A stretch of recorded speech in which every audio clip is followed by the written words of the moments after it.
Ақын Шоробек Айдаровтың сөзіне жазылған сазгер Дәулетхан Әбденбаевтың әні «Ардагерлер маршы».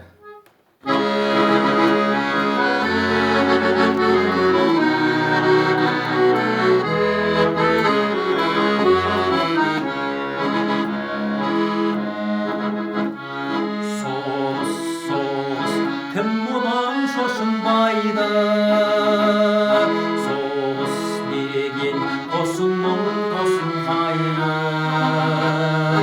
Аңсап өткен ата-ана майдандағы боздағымен бастары қосылмайды.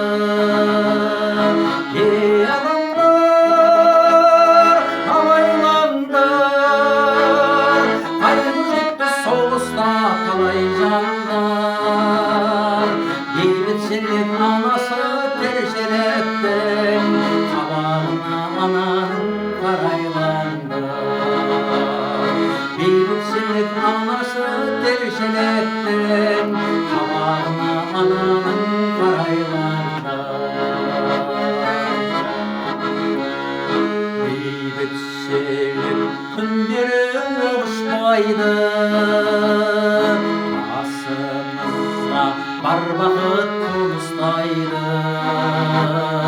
Сүттей үйі бар әлем